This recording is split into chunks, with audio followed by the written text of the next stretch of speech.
जैसे एक फौजी के तौर पर आपको डर नहीं लगा क्योंकि आप एक, लेकिन मेरे जहन में ख्याल आ रहा है कि ये सच है कि एक फौजी कभी नहीं डरेगा, उससे मौत का डर नहीं है, लेकिन एक माँ को तो डर होता होगा जब भूमिका दोनों निभाई जा रही है एक साथ।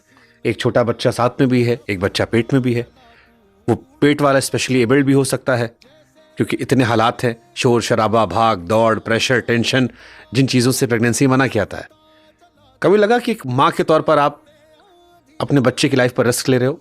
एक फौजी के तौर पर तो आपको सैल्यूट है जो आपने किया। देखिए, जो पेट में था ना उसके बारे में सोचने का तो मुझे समय ही नहीं था।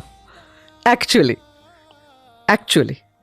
मैं सिर्फ हाइंड साइड पे सोच सकती हूँ, लेकिन उस समय ना खाने का टाइम था, ना लेटने का टाइम था, ना रेस्ट का टाइम था, ना कुछ अच्छा सोचने का टाइम था।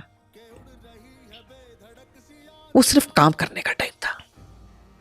और सेवा करने का नहीं, सेवा नहीं करने का टाइम था, वो काम करने का टाइम था। वो सेवा नहीं थी, वो मेरी ड्यूटी थी, वो मेरी वर्दी थी, वो मेरी वर्दी थी। और आप किसी भी फौजी से बात करेंगे तो आपको यही थॉट सुनने को मिलेगा, this is not a melodrama,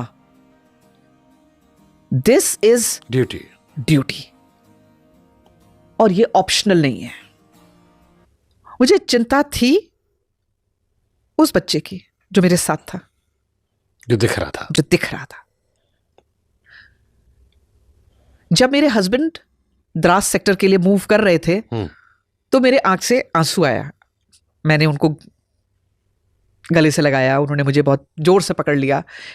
वो एक तरीके का एक फाइनल गुड बाय था कि अगर हम फिर मिले तो वो एक दूसरी जिंदगी मिली हमें, लेकिन रेडी रहना है।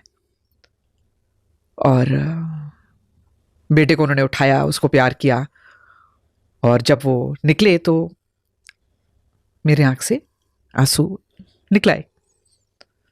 तो मेरे बच्चे ने मुझे देखा और कहा कि मम्मा रो रहे हो। फिर मैंने वो आंसू पोंछ दिया और फिर मेरी आंख से आंसू नहीं आया, क्योंकि बच्चा